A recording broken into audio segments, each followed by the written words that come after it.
want to start with something I am a little embarrassed to admit. The other morning, already running late, I could not find my phone. So I tore the place apart looking for it. I patted down every pocket, dug through my bag twice, went room to room, lifted the couch cushions. I even checked the fridge. And the more I searched, the more frantic I got. That hot, scattered feeling where you cannot think straight. I was genuinely starting to panic, like a person running from room to room in their own house, searching for the phone that is already in their hand. And where was it in the end? In my hand. The entire time. I had even been using its little flashlight to peer into the dark corners. And once I stopped laughing at myself, something much quieter came up underneath it. Almost a chill. And a very quiet question with it, almost underneath the noise.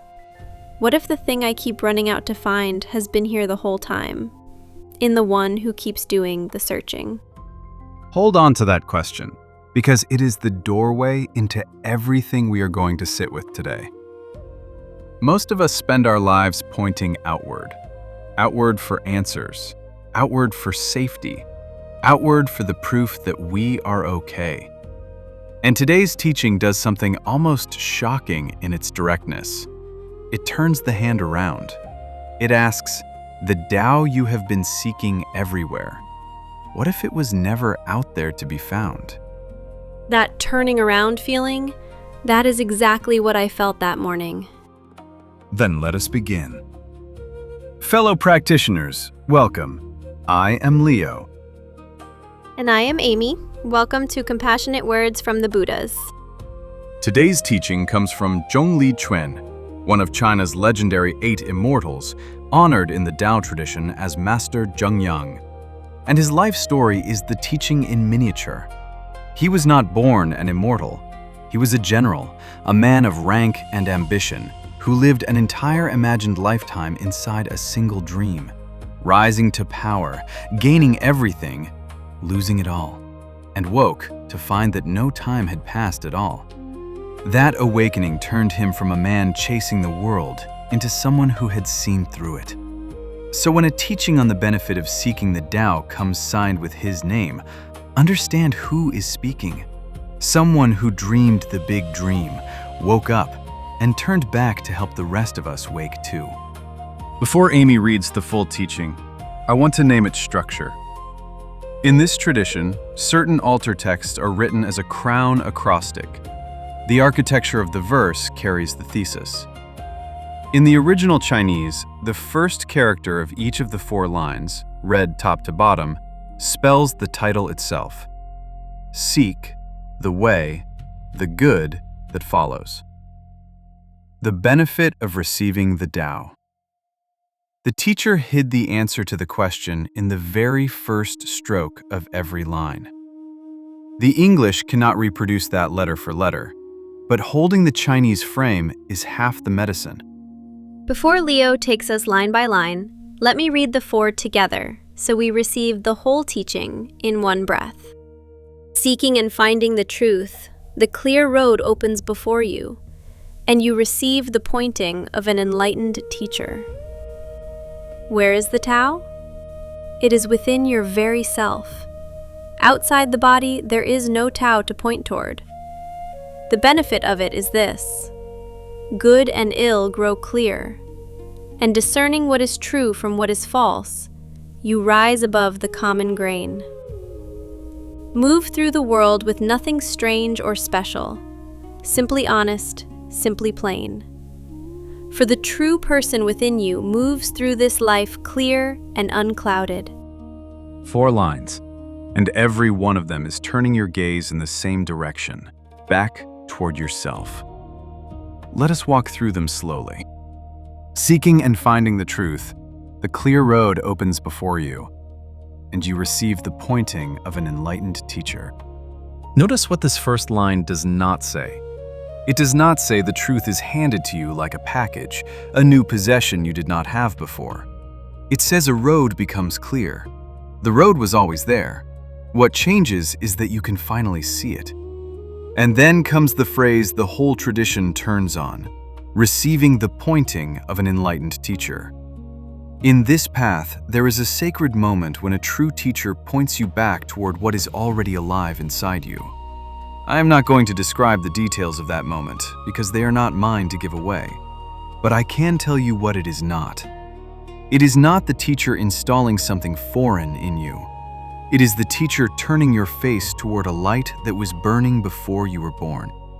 That reframes the whole idea of a teacher for me. I always assumed a teacher was someone who gives you what you are missing. Most of the world assumes that. But think of how you learned that you already knew something. A good teacher asks the question that makes you realize the answer was in you the entire time. There is an old account of Socrates drawing a perfect geometric proof out of an uneducated boy simply by asking the right questions, never teaching, only drawing out what was already there. Socrates said he was like a midwife. He did not create the child, he only helped deliver what the soul was already carrying. That is what the pointing is, not a download, a delivery. The teacher cannot put the Tao into you because, and here is the second line, it was never anywhere else. Where is the Tao? It is within your very self. Outside the body, there is no Tao to point toward.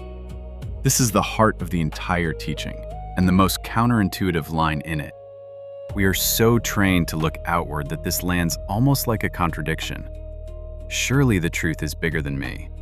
Surely it lives in the great texts, in the holy places, in the realized beings. And the teaching says, where would you point? If the Tao were outside you, it would be just one more object among objects, findable, and therefore also losable. But the Tao is not the thing you find. It is the very capacity that is doing the finding. This is my running from room to room. I was treating the Tao like an item I had misplaced. Exactly. And listen to how this same recognition surfaces in a completely different tradition, far from China. In the Qur'an, in the chapter called Kaf, there is a line of astonishing intimacy. Speaking of every human being, it says, "We are closer to him than his jugular vein." Closer than the vein in your own neck. Closer than the blood moving through you right now. That is not a poetic flourish. It is a precise statement of the same truth this line is making. What you are seeking is not far away and hard to reach. It is nearer than the thing nearest to you. It is so close that you keep looking past it, the way you cannot see your own eyes, only what they are looking at. So the reason we can't find it is not that it is hidden. It is that it is too close. Too close and too constant. You do not notice your own breathing until someone names it. You do not feel your feet on the floor until I mention them. And now you do. The self-nature is like that, except it never stops. It is the one aware of these very words. Here is something I want every one of us to sit with, because it is the quiet engine of this whole show. The thoughts that run through you, the worries, the comparisons, the verdict you are forming about whether this is true, those thoughts are not you. They come, they go, like weather. But the one who is watching the weather, the one who notices a thought arrive and notices it leave, that one does not come and go. That watcher is what this line means by the Tao within your very self. You have been calling the weather me your whole life. The teaching is asking you to notice the sky. The benefit of it is this: good and ill grow clear, and discerning what is true from what is false, you rise above the common grain. Here, finally, is the benefit named outright. And notice what it is not. It is not wealth, not protection, not a smoother life. The benefit is clarity. The ability to see clearly what is true and what is false, and to not be dragged around by the crowd's confusion. But I want to be very careful here, because there is a counterfeit version of this clarity that feels almost identical, and most of us have it. I think I know exactly the counterfeit you mean. because I caught myself in it last week. Tell us. I was scrolling and I came across a thread where someone had said something I thought was just plainly wrong. And I felt this rush, this clean, righteous certainty. And my thumb was already moving to type the reply that would set the record straight. I had the facts lined up. I felt very clear. And right as I was about to send it, something made me pause and actually feel my own body. My jaw was tight, my heart was going fast, and a question arrived. Is this clarity? Or do I just need to be right, and I have dressed it up as truth? That pause is the whole teaching. Because real clarity, the clarity this line is describing, is calm. The counterfeit runs hot. When you are genuinely seeing what is true, there is a stillness to it. When you merely need to win, there is heat, urgency, a tightness in the body. The teaching says discerning right from wrong lets you rise above the common grain. But the common grain is not only other people's confusion. The most common confusion of all is mistaking the heat of being right for the light of seeing clearly. So how do you tell them apart in the moment? This is where a tool from modern practice helps enormously. In mindfulness work, there is a definition I find precise. Kabat-Zinn describes it as paying attention in a particular way, on purpose, in the present moment, and non-judgmentally. Notice that last word, non-judgmentally. He is not saying have no discernment. He is saying, first, see the thought without immediately becoming it. When the righteous reply rose in you, Amy, the practice was not to suppress it, and it was not to fire it off. It was exactly what you did, to see it. Ah, here is the need to be right. The instant you can see it, you are no longer it. And from that small distance, real discernment becomes possible. You can still decide the other person was wrong, but now you are deciding it from the still place, not the hot one. That is rising above the common grain, not above other people, but above the reflex that was about to run you. Before we go further into the last line, if this turning inward is landing for you, please subscribe to Compassionate Words from the Buddhas and share this episode with someone who has been searching everywhere outside themselves. Every episode brings the words of a celestial teacher from this lineage, a different voice, always pointing toward the same light, the one already inside you. Helping one more person turn around is its own quiet good. And if there is someone in your life who is running from room to room the way Amy described at the start, send them this right now. You will not be giving them a new thing to chase. You will be turning their face toward what they already carry. Move through the world with nothing strange or special, simply honest, simply plain. For the true person within you moves through this life clear and unclouded. I love that this teaching ends not in the clouds, but on the ground. There is a fantasy many of us carry, that becoming spiritual means becoming impressive, serene in a way other people can see, wise in our manner, set apart. And this final line quietly dismantles that. The mark of the true person, it says, is that there is nothing strange about them at all. They are simply honest, simply plain. This one stung a little, because I have absolutely tried to perform the impressive version. Say more. A while ago, I was in a meeting, and someone asked me a direct question, something I honestly did not know the answer to. And instead of just saying, I don't know, let me find out, I watched myself do this whole thing. I lowered my voice, I slowed down, I strung together these confident-sounding sentences that, if you actually listened, did not really answer anything. I performed someone who had it all handled, and afterward, replaying it, I just felt hollow.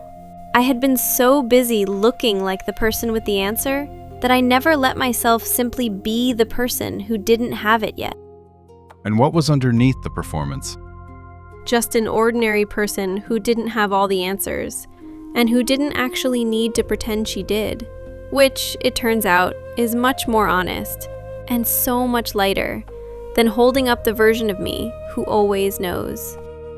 That ordinary person underneath is closer to the true person than the performance ever was. The phrase here, the true person, comes from the Taoist sage Zhuangzi, who described the true person of ancient times with a startling line. He said the true person did not delight in living nor recoil from death, not because they were cold, but because they were no longer performing, not even performing the wish to live forever. They had stopped managing the impression they made on existence itself. They simply moved through life clear and unclouded because there was no longer a costume between them and the moment. And here's the turn I most want you to hear. That true person is not a saint you must become. It is who is already running things in the second you stop performing. The moment Amy heard herself performing the one with the answers and saw it clearly, the one who saw and could set it down, that was the true person. Not added, just uncovered. Now, this teaching comes paired with a holy song, and the song's name is itself the destination of everything we have been saying.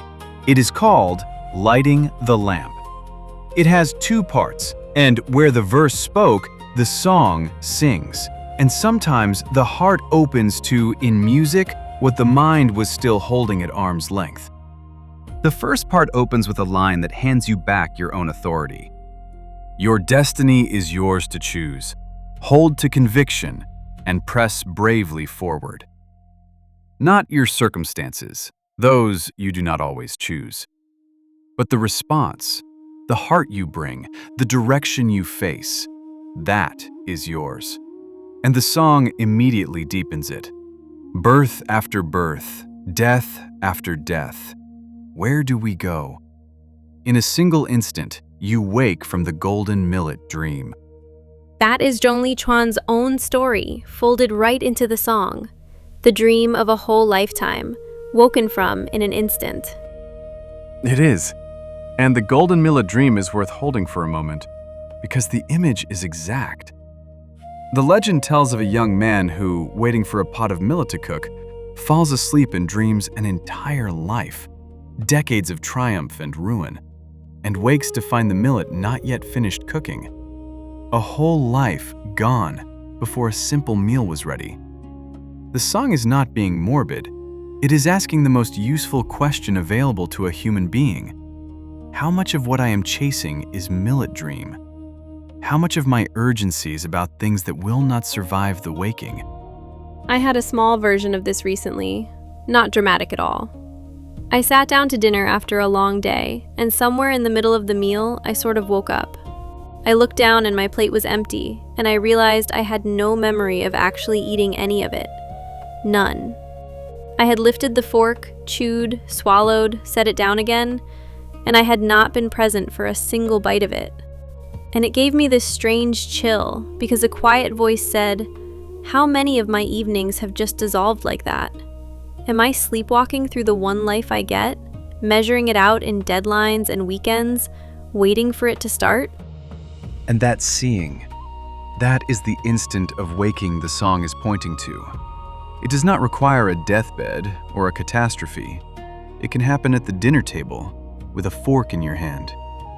The waking is not a future event. It is available in any moment you actually look. And then the song names what you wake into. Gain one good and hold it close to your chest. The bright light of self-nature is subtle and profound. That phrase, holding one good close to the chest, is almost word for word from the Confucian classic, The Doctrine of the Mean, which praised the sage's student this way. Having gotten hold of one good, he clasped it firmly, as if wearing it against his heart, and never let it go. One good. Not 100 answers, one. One. This is medicine for the exact thing you described at the start of the episode, Amy. tearing the whole place apart for the very thing that was already in your hand. The teaching is not asking you to find one more thing out there. It is asking you to take one true thing you have already recognized and hold it against your chest like something precious, and let it work. The light of your self-nature is subtle and profound. It does not get brighter because you searched harder. It gets brighter because you stopped searching right past it. The whole first part of the song closes by carrying this outward, step by step, keeping the wise counsel of the ancients in the field of your heart, helping yourself and being helped by others. The field of blessing growing until, as the song says, merit and wisdom are both made whole. And then the second part of the song turns to the most tender promise in the entire teaching.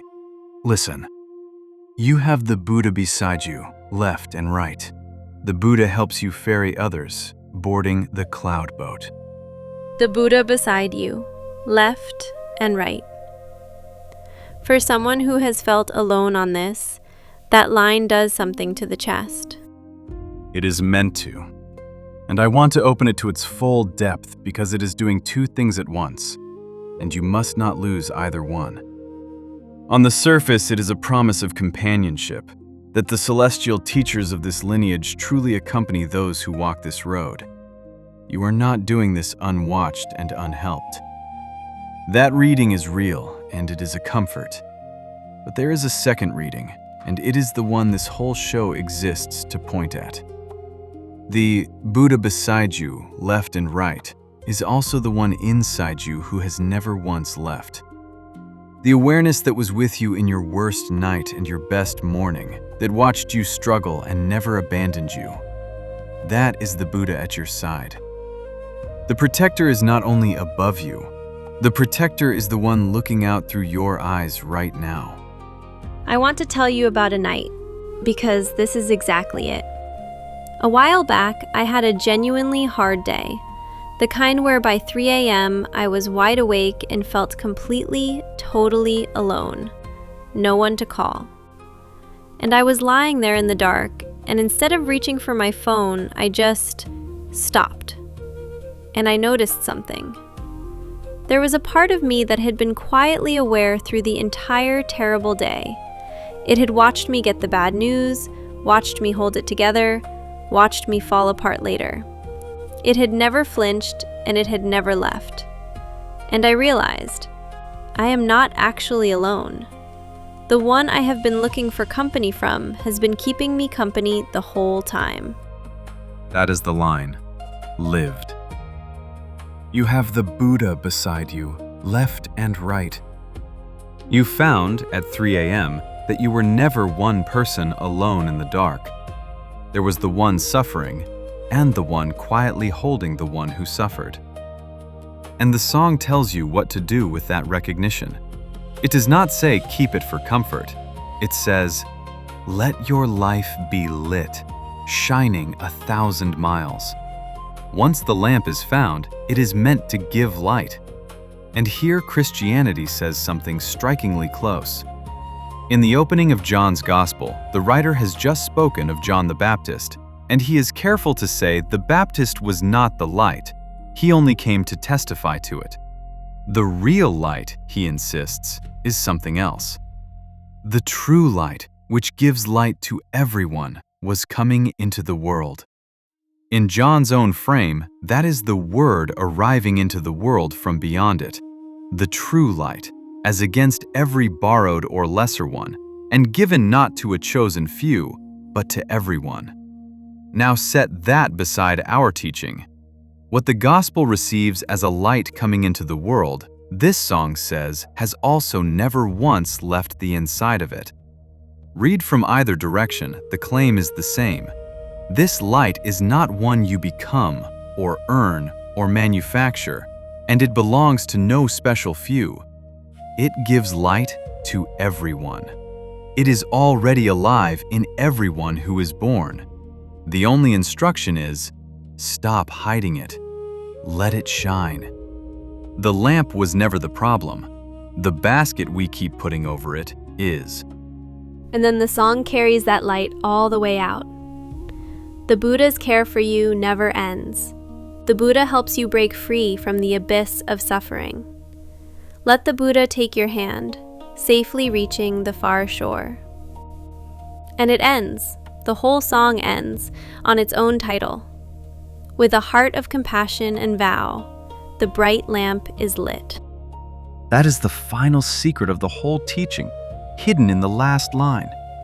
What lights the lamp? Not effort, not achievement, compassion and vow.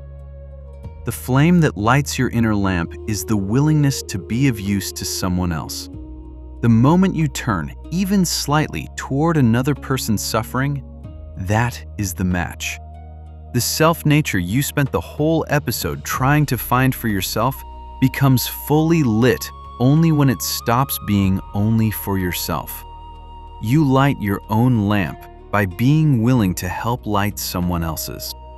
Before we close, here is a question to carry through the week. Do not answer it now. Just let it walk beside you.